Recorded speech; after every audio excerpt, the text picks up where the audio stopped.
Olá, seja muito bem-vindo à nossa Escola Bíblica, este nosso lugar especial onde nos encontramos para abrir a Palavra de Deus e conhecer a vontade dele para a nossa vida. Temos tido a oportunidade, ao longo dos últimos programas, de poder estudar e conhecer aquilo que Neemias e Esdras nos têm a ensinar, da experiência que eles viveram com Deus, nesta grande transformação, nesta grande obra que o Senhor realizou com eles e através deles.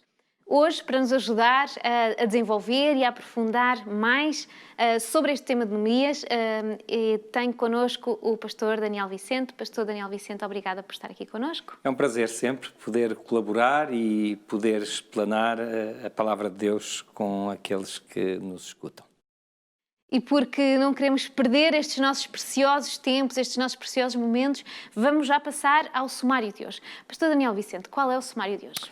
Bom, o sumário de hoje é o seguinte: os problemas e dificuldades que o povo de Deus enfrenta no seu interior podem ser tão ou mais sérios que as ameaças externas. Sem dúvida nenhuma, um tema que de certeza nos vai dar para conversar sobre muitos pontos importantes e chaves para o nosso relacionamento com Deus. Mas vamos fazer como fazemos sempre. Nós não podemos estudar a Bíblia sem abrir a Bíblia, não é? É ela que é o fundo da questão, é através dela que nós estudamos e conhecemos a Deus. E por isso vamos já abrir a nossa Bíblia. Então, Neemias 5:9, e o capítulo 5 de Neemias, no versículo 9, diz: não é bom o que fazem. Este é um texto que não nos fala, ou não, à partida não nos diz muito sobre aquilo que vamos falar, mas com a ajuda do sumário de certeza que nós vamos chegar lá. O sumário fala-nos de problemas e de dificuldades, e a minha pergunta é: quais são as origens destes problemas e destas dificuldades que vão ser enfrentadas por este governador, não é? Ora, Neemias, portanto, tinha conseguido uma coesão interna no combate aos inimigos do povo de Deus, aqueles que estavam ali à volta de Jerusalém e que não estavam contentes com a reconstrução do muro de Jerusalém e, portanto, de que o povo de Deus pudesse regressar a Jerusalém com o muro reconstruído e, portanto, estarem em segurança naquele lugar que Deus tinha colocado ali para eles poderem ser o exemplo e serem uma nação especial aos olhos de Deus e aos olhos daqueles que os rodeavam. E apesar de ele ter conseguido essa coesão interna para combater aqueles que eram os seus inimigos externos, a verdade é que, de repente, ele depara-se com uma dificuldade interna. Ou seja, aqueles que estavam a ajudar na reconstrução do muro e aquelas famílias que, de certa forma, eram mais poderosas a nível financeiro, que tinham mais recursos, estavam, de certa forma, a enriquecer à custa das famílias menos favorecidas. Para que essas famílias menos favorecidas pudessem ter sustento, eles pediam, por vezes, dinheiro emprestado àqueles que tinham mais recursos dinheiro, e depois, quer dizer, eram confrontados com todos os juros que eram postos sobre essas quantias. E isso fazia com que, portanto, começasse a gerar-se um sentimento interno de injustiça e portanto, de má compreensão da situação e do próprio governo da cidade, que Neemias se apercebeu e, portanto, ele começou a ver que aquilo era um problema e ia gerar, portanto, uma falta de coesão entre o povo de Deus, e isso era realmente um problema. E isto é um problema que vai preocupar Neemias. Porquê é que ele se preocupa tanto com este problema? Ele preocupa-se muito, sobretudo, porque ele conhece a palavra de Deus. E ele sabe que Deus tinha dado instruções concretas acerca destas situações.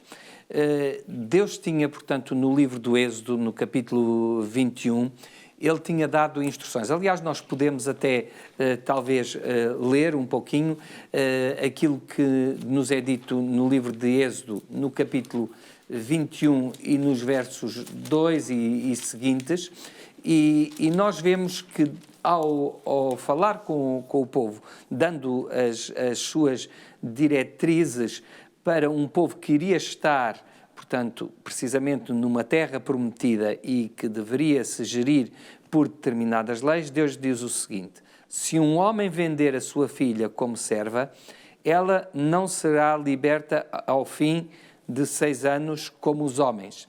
Se ela não agradar aos olhos daquele que a comprou para casar com ela, deixará que seja resgatada, mas não poderá tornar a vendê-la a um estrangeiro, pois a enganou. E depois vem por ali fora e diz que nunca deverão faltar, se o mesmo homem vier a casar de novo, não deixará de reduzir em nada, nem o vestuário, nem a alimentação da primeira, nem deixará de lado as suas obrigações conjugais para com ela.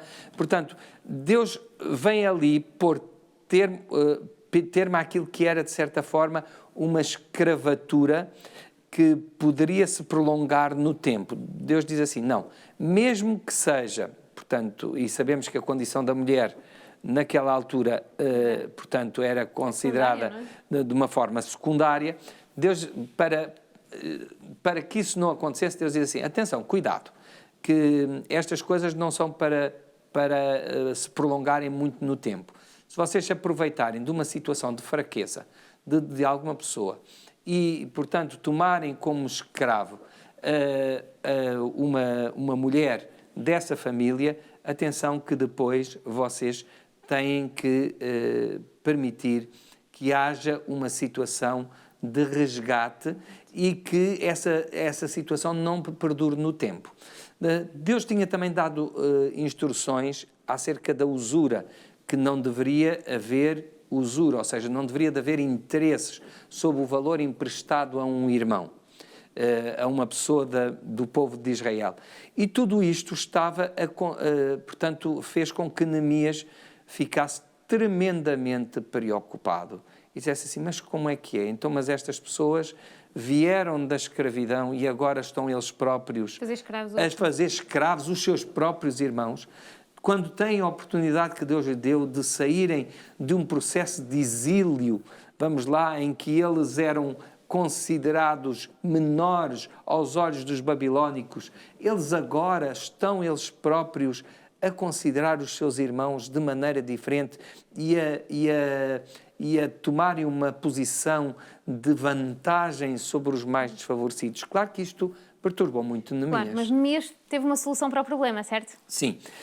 Neemias vai encontrar a solução apropriada para este problema. Ele reúne, portanto, aqueles que eram os chefes, aqueles que eram os magistrados, reúne-os e confronta-os com esta situação. Confronta-os com esta situação, ele vai, portanto, pegar naquilo que era o que ele sabia que devia de acontecer e volta-se para eles e diz: por isso, depois de refletir, portanto, ele pensou no assunto, com certeza que orou sobre o assunto, resolvi advertir esses chefes e os magistrados. E disse que é isso que andam a fazer, que foi o nosso verso-chave de hoje. Que é isso que andam a fazer. Mas como ousam tomar penhor para ajudar um israelita, um dos vossos? Organizei mesmo um debate público para se julgar sobre esta questão. Portanto, Neemias vai ter com os chefes das tribos, vai ter com os magistrados e confronta-os com esta problemática e diz: mas vocês acham que isto é justo? Vocês acham que isto é correto? Portanto, nós estivemos a combater inimigos externos e agora estamos a criar conflitos entre nós próprios, em vez de mantermos a coesão que nos fez a lutar contra os nossos inimigos, contra os nossos adversários. Podia ter dito assim, olha, vocês gostaram de ser cativos, agora não gostaram e estão a fazer igual. Quer dizer, gostaram de ir para a Babilónia e agora estão a fazer, porque estão a fazer com que outras pessoas sejam, de certa forma, prisioneiros de vocês próprios. Exato, exato. Porque quando a palavra de Deus diz-nos que quem quem pede emprestado fica prisioneiro Exato. daquele que empresta, não é? E era isso que eles estavam a fazer, não é? E Neemias, Neemias vai perceber que não acredita muito nas boas intenções dele, não vai acreditar nas boas palavras deles e vai fazer exigências àquelas pessoas. Sim, ele vai fazer exigências e faz mesmo, vai-lhes dizer que o que estão a fazer é mau. Isto está no verso 9, o que estão a fazer é mau. Não deveriam vocês viver no temor do nosso Deus? Não temos nós já bastantes inimigos entre as nações que nos rodeiam e zombam de nós? Muitos de nós estão mesmo a emprestar dinheiro e cereais aos nossos irmãos sem cobrar juros. Peço-vos que parem com esses negócios de usura. Portanto, havia uma parte do povo que estava realmente a ajudar. Fazer corretamente, não é? Agir corretamente. Mas outros não. E isto estava realmente a ser terrível. Quer dizer, já não nos basta os ataques externos. Vamos permitir que ataques internos minem aquilo que é o que são as nossas responsabilidades como exemplo para as outras nações.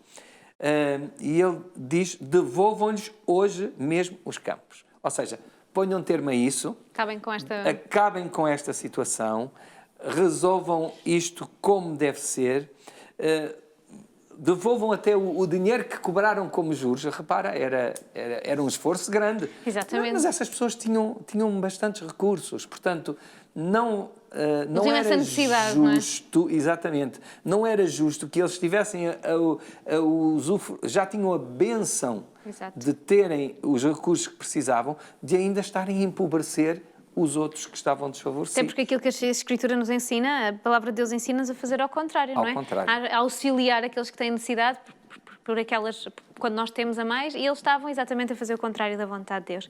E é neste momento que há uma exortação, um juramento, não é? Exatamente. E existe uma reação em relação a isto. Porque Neemias mesmo depois não reage bem, não... Porque ele diz, sacudi também o meu manto, disse, assim sacuda Deus para fora da sua casa e do seu serviço todo aquele que não cumprir esta promessa, ou seja, a promessa de devolver e de não ficar com os bens do outro. Claro que todo o povo disse amém. Exato, mas será que todos cumpriram, ou se ele ficou à espera que eles cumprissem? Ora bem, ele, no entanto, disse, não, atenção, tudo bem, é muito bonito porque já o povo de Deus já muitas vezes disse que sim, exato, que fazia as coisas, tudo o que tu disseres nós faremos, e depois não cumpriram. Portanto, se vocês não cumprirem com esta promessa, então que Deus não vos possa abençoar. Portanto, aí o Neemias vai mais longe. Neemias vai dizer neste capítulo 5, atenção, não basta só boas intenções, as coisas têm mesmo que ser resolvidas. E só podem ser resolvidas se vocês tomarem a atitude certa. Exato. E se vocês não tomarem a atitude certa, Deus de certeza que vai atuar. E Deus vai atuar de que maneira?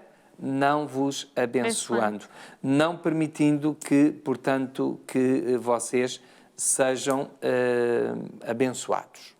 E ele não vai só falar isto, os grandes líderes fazem isto, não é? Os grandes líderes, eles não é pela palavra que chegam às pessoas, eles chegam às pessoas pelos atos.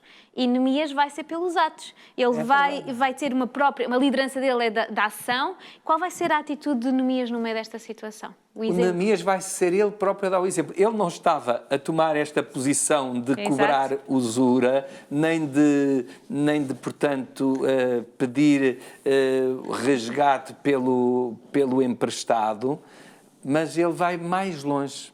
Ele, durante 12 anos da sua governação seguintes, ele não recebe salário, nem ele, nem, portanto, aqueles que estavam no seu governo.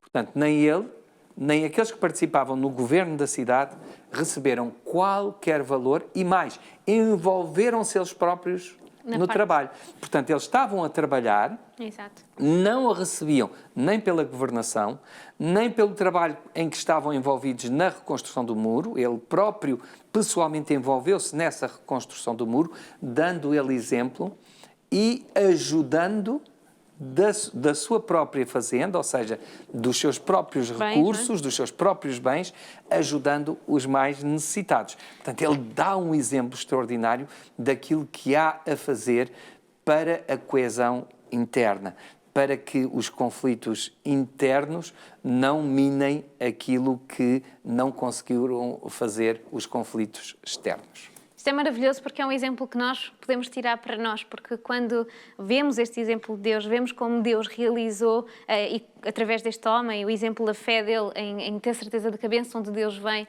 quando existe partilha, ele vai ter uma atitude que vai tocar os outros, não é? Exatamente. Nós também precisamos de aprender e aplicar esta certeza na vida, na nossa vida e na nossa relação com aqueles que estão à nossa volta. Precisamos, sim. Como é que vamos aplicar, pondo em prática? É importante nós percebermos que, se por um lado estamos a lidar com o grande conflito, ou seja, o conflito entre o bem e o mal, e que esse conflito entre o bem e o mal afetam aqueles que querem estar do lado de Deus, e, portanto, devemos, como cristãos, juntar-nos e mantermos a unidade em torno daquilo que é a palavra de Deus e daquilo que é a vontade de Deus para o seu povo. Se isso é importante, é também muito importante que não permitamos que, ao desviar-nos, às vezes, do ponto central e do objetivo central que devemos ter como povo de Deus, que isso comece a criar, por vezes, conflitos internos dentro do povo de Deus.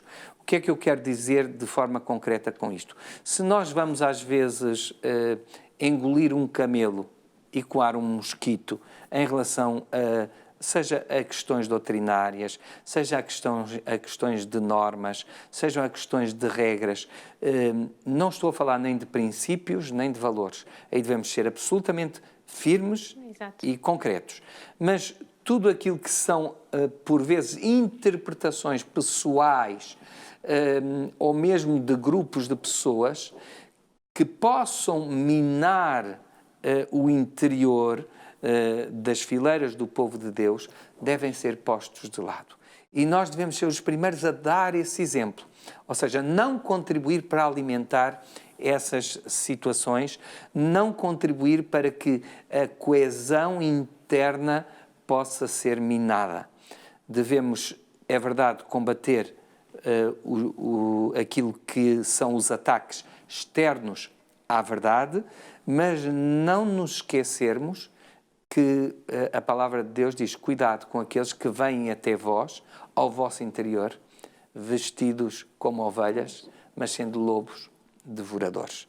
Cuidado quando nos afastamos dos verdadeiros objetivos de Deus para a nossa vida. Devemos ter esse cuidado, devemos ter essa atenção e não sermos nós próprios a contribuir para minar interiormente aquilo que é a necessidade de coesão, de unidade entre o povo de Deus em torno das grandes verdades, dos grandes princípios da sua palavra, como seja a sua breve volta, como seja o atendermos à sua vontade e sermos obedientes aos seus princípios, aos seus valores, às suas leis, como seja termos um tempo de comunhão especial com Deus, de sermos verdadeiros discípulos de Deus que chamem outros e atraiam outros como discípulos a Cristo.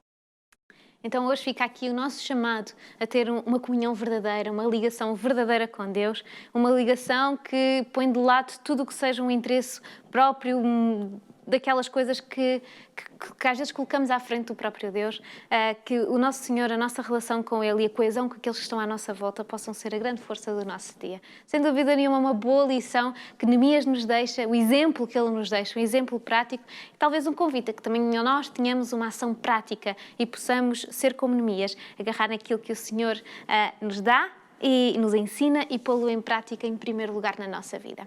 Este é um grande convite, um dos muitos convites que o livro de Esdras e Neemias nos tem para dar. Sem dúvida nenhuma, temos ainda muito para aprender com estes livros. Vamos ter outros momentos em que nos vamos poder encontrar e espero encontrá-los já no próximo programa da nossa Escola Bíblica. Até lá!